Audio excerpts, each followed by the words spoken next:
نحمده ونستعينه ونستغفره ونعوذ بالله من شرور أنفسنا ومن سيئات أعمالنا من يهده الله فلا مضل له ومن يضلله فلا هادي له وأشهد أن لا إله إلا الله وأشهد أن محمدا عبده ورسوله الذي أرسله بالحق بشيرا ونذيرا وداعيا إلى الله بإذنه وسراجا منيرا أعوذ بالله من الشيطان الرجيم بسم الله الرحمن الرحيم كل نفس ذائقة الموت بسم الله الرحمن الرحيم فإذا جاء أجلهم لا يستأخرون ساعة ولا يستقدمون আমি মরে গেলে কার শরণে আমি কি আসিব আমাকে ভাবিয়া অশ্রু ঝরবে এমন বেদনা বুকে আছে কার আমি মরে গেলে কার শরণে আমি কি আসিব আমাকে ভাবিয়া অশ্রু ঝরাবে এমন বেদনা বুকে আছে কার আসার যা দুনিয়ার নীতি সনগ বন্ধুগণ আজ আমি গেলে কাল তুমি যাবে নিস্তার নাই কোনক্ষণ যাত্রী লয়ে খেয়া যায় আসে কখনো পার কখনো এপার আমি মরে গেলে কাহার শরণে আমি কি আসিব আমাকে ভাবিয়া অশ্রু ঝরবে এমন বেদনা বুকে আছে কার লবার সাই বেঁধে রাখে সকলে আচলে আপন জনে আজ আমাকে বিদায় জানালে কাল রাখিবে না মনে ভেবে নাই তারা আমি তাহাদের কিছু দিতে পারিব না আমাকে ভাবিয়া অশ্রু ঝরাবে এমন বেদনা বুকে আছে কার সমস্ত প্রশংসা সমস্ত তারিফ সেই মহান আল্লাহ পাক রব্বুল আলামিনের জন্য যিনি আমাদেরকে এই পবিত্র একটি মজলিসে বসার তৌফিক দান করেছেন তাই তেনার প্রশংসা করে আমি শেষ করতে পারবো না আগামীতে কেউ তেনার প্রশংসা করে শেষ করতে পারেনি এবং ভবিষ্যতেও কেউ তেনার প্রশংসা করে শেষ করতে পারবে না তাই ছোট্ট একটি বাক্যের দ্বারা ছোট্ট একটি লফজের দ্বারা আমরা সকলেই বলি আলহামদুলিল্লাহ তারপরে পরে ধর্মের গুরু কর্মের নেতা দো জাহানের নবী নবী কুলের শিরোমণি নবী আহমদ নবী মুহাম্মদ রাসূলুল্লাহ সাল্লাল্লাহু আলাইহি ওয়াসাল্লামের প্রতি শত কোটি দরুদ শান্তির ধারা বর্ষিত হোক। তাই আমরা সকলে বলি আল্লাহুম্মা আমিন, আল্লাহুম্মা সাল্লি আলাইহি, আল্লাহুম্মা বারিক আলাইহি। আজকে যে আমি আপনাদের সম্মুখে যে আয়াতগুলো তেলাওয়াত করেছি, সেই আয়াতটিকে সামনে রেখে আজকে আমি আমার সংক্ষিপ্ত বক্তব্য ইতি করব। ওমা তৌফিকি ইল্লা বিল্লাহ। আমি যে আয়াতগুলো তেলাওয়াত করেছি, এই আয়াতগুলো বিষয় হচ্ছে মরণ সম্পর্কে।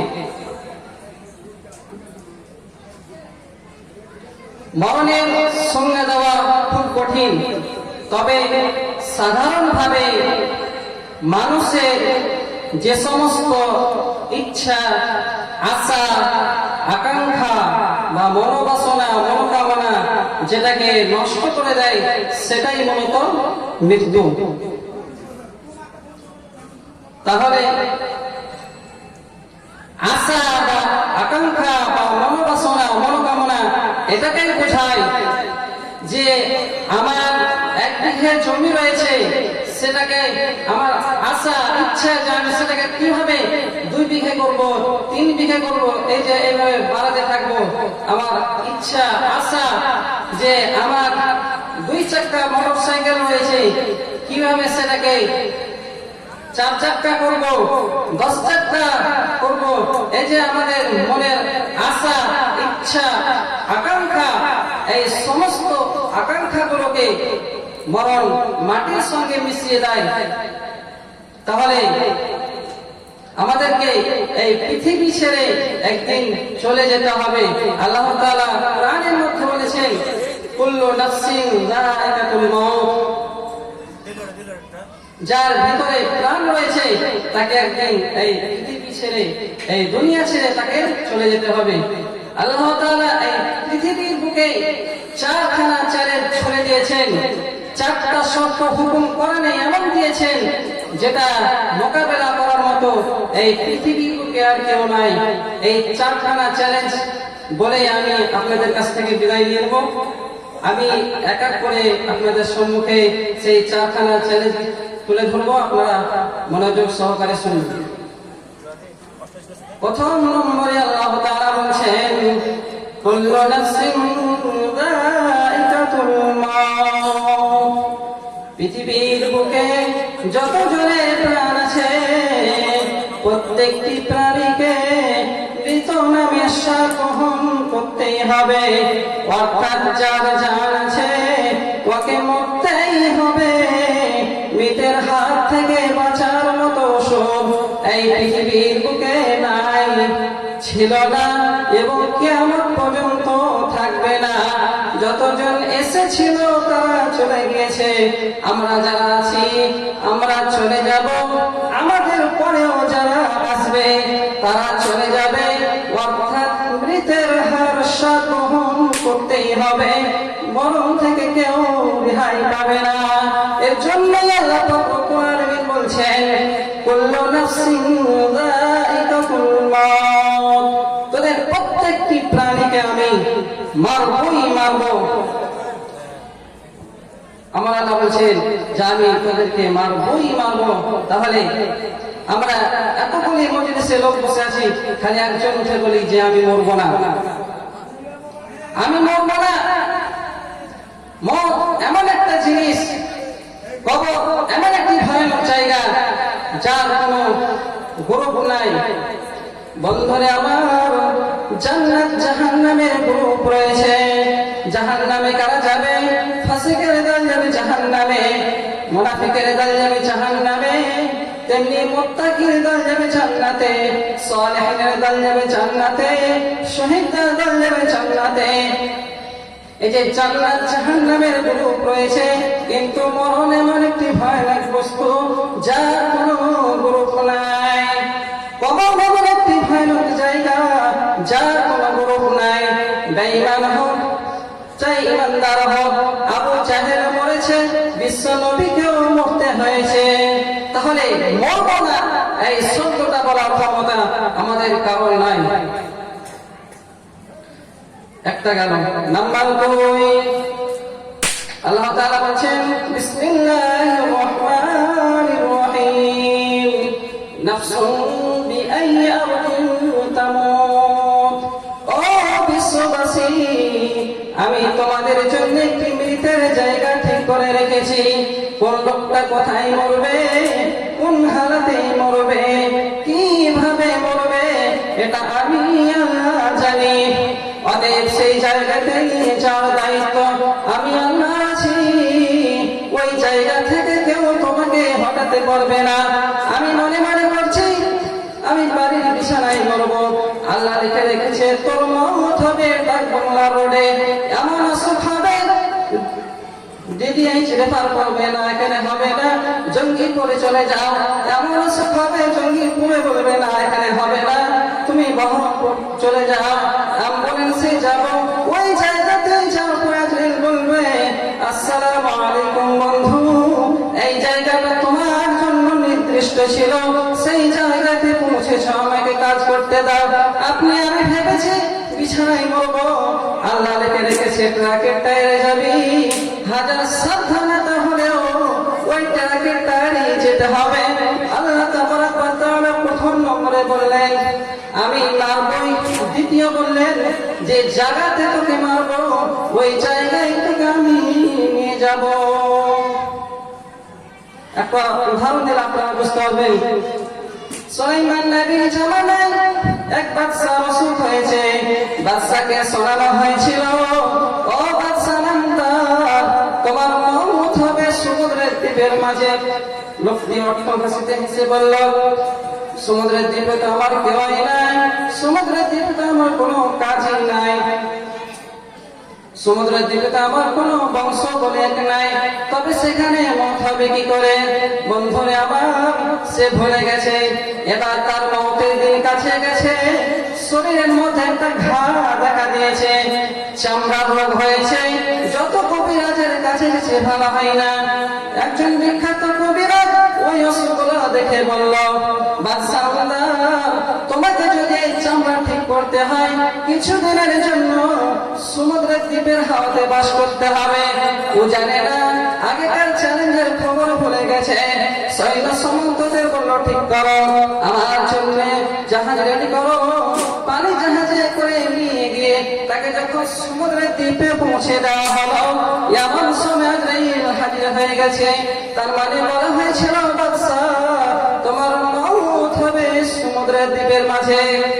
অতএব বন্ধুরে, পাহাড় পর্বতে থাকো কিংবা সমুদ্রে, আসমান ও জমিনে থাকো লোহার মন্দিরে, মরণের দর ভেঙে যেখানে লুকাবে আজরাইল সেখানে গিয়ে সেখানেই ধরিবে।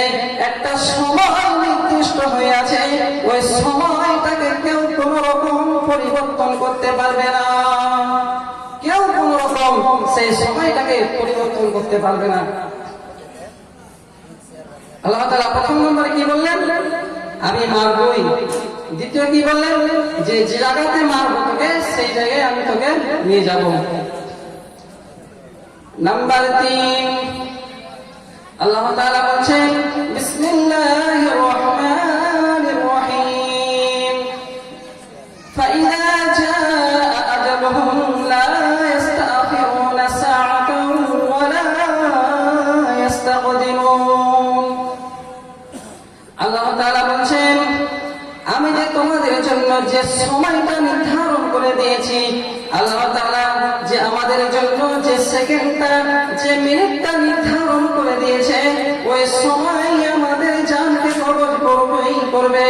আজরাইল সেদিন বলবে বন্ধুরে আমার, আমি যে তোমার জন্য যে সেকেন্ডটা যে মিনিটটা নির্ধারণ করে নিয়ে এসেছি, ওই সময় আমি তোমার জানকে কবজ করবই করব।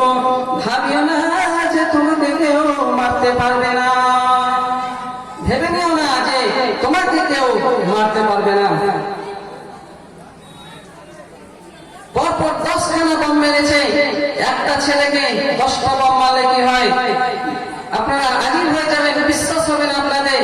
প্রত্যেকটি বম হাতে করে ধরে মাটিতে নামিয়েছে, মারতে পারলো না। আর সেই ছেলেটি একটা বমে একজনকে উড়িয়ে দিল। তাহলে মওতের ব্যাপারে সমস্ত ব্যবস্থা আল্লাহর হাতে রয়েছে। কার হাতে রয়েছে? আল্লাহর হাতে রয়েছে। একটা ঘটনা শুনে আপনাদেরকে, বাংলাদেশের ঘটনা, সত্য ঘটনা। একটি ফাঁকা মাঠে হাই রোড আছে, সেই হাই রোডে একটি ছোট্ট একটি বাস চলছে।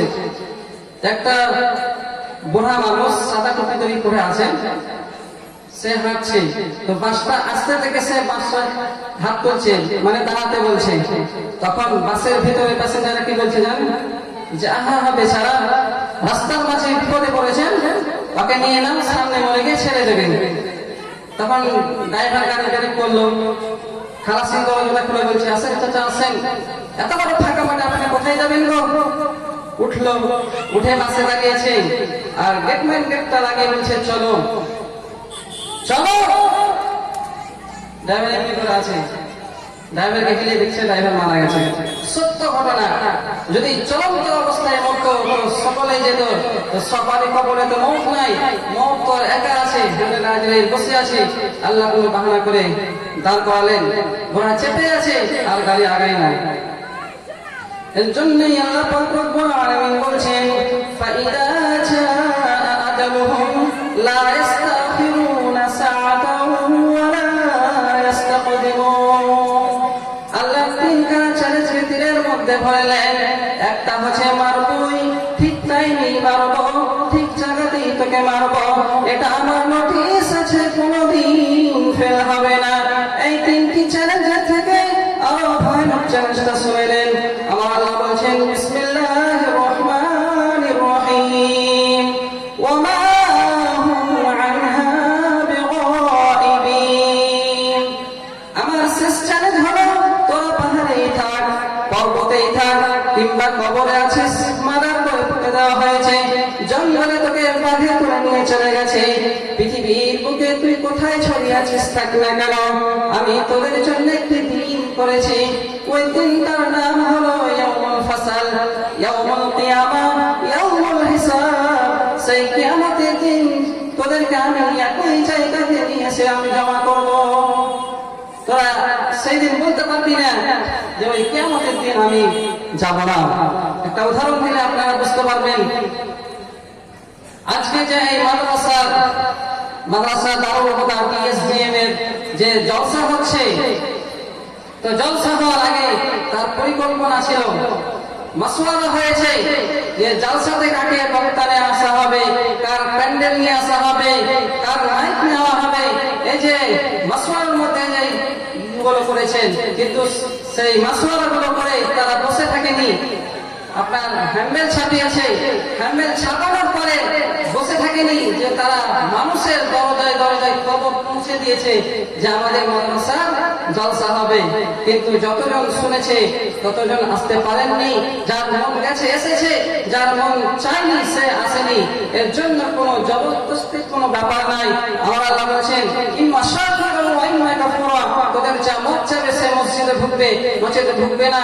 কিন্তু আমি যে তোমাদের জন্য যে কিয়ামতের দিনটা বানিয়েছি রে, ওই দিন যদি তোরা বলিস যে আমি যাব না, এটা আমি আল্লাহ মেনে নিতে পারবো না। পাহাড়ে, পর্বতে, জঙ্গলে, সমুদ্রে যেখানেই থাকবি, আমি তোদেরকে নিয়ে এসে আমি একই জায়গাতে জমা করব। ওই দিনটার নাম হলো হিসাবের দিন। আল্লাহ তাআলা আমাদেরকে সেই কিয়ামতের দিন কিন্তু একই জায়গাতে হাজির করবেন। তাহলে প্রথম নম্বরে আল্লাহ কি বললেন? আমি মারবই। দ্বিতীয় কি বললেন? যে জায়গাতে মারব আমি তোদেরকে সেই জায়গাতে নিয়ে যাব। নাম্বার 3, যে তোমাদের জন্য যে সময়টা, যে সেকেন্ডটা, যে মিনিটটা নির্ধারণ করে দিয়েছি, সেই সময় আমি তোদের জানকে কবজ করবই করব, এবং কিয়ামতের দিনে আমি তোদেরকে নিয়ে এসে একই জায়গাতে জমা করব। আল্লাহ পাক রব্বুল আলামিন যেন আমাদের সকলকে মৃত্যুকে বেশি বেশি করে স্মরণ করা তৌফিক দান করেন, এবং আল্লাহকে ভয় করা তৌফিক দান করেন, এবং এই চারখানা চ্যালেঞ্জকে স্মরণ রাখার তৌফিক দান করেন। আমিন। ওয়া আখিরু দাওয়ানা আলহামদুলিল্লাহি রাব্বিল আলামিন। আসসালামু আলাইকুম ওয়া রাহমাতুল্লাহ। ওয়া আলাইকুম আসসালাম ওয়া রাহমাতুল্লাহি ওয়া বারাকাতুহু। মাশাআল্লাহ, জাযাকাল্লাহু খাইরান, বারাকাল্লাহু ফিকুম। সম্মানিত ভাইরা, শীতের রাত, আস্তে আস্তে শীত বাড়ছে। আজকে কুয়াশা কুয়াশা লাগছে নাকি? তো যাই হোক, আমাদের এই মাদ্রাসা ডিএসজিএম এর বার্ষিক জলসা চলছে। এটা একটা দিন প্রতিষ্ঠান, তবে শ্রোতাদের সংখ্যা খুবই কম। নামাজও তো হয়ে গেছে, আপনারা খাওয়া দাওয়া সেরে, আশা করি খাওয়া দাওয়া সেরে নিয়েছেন। এখন চলে আসেন আর দুজন বক্তা। এখন আপনাদের সামনে জনাব শেখ আব্দুর রহমান সাহেব, সাইফুল হাদিস, হেড মোদাদের সামতলা মাদ্রাসা, তিনি আমাদের সকলেরই সুপরিচিত, এলাকাতে বহু জলসা করেছেন। বিগত দিনে তাকে আমরা সকলে চিনি, জানি। এর আগে আলমারিতে অনেকদিন ছিলেন। জায়গা পরিবর্তন স্বাভাবিক কারণে হয়ে থাকে। বর্তমানে আমতলা মাদ্রাসাতে আছেন।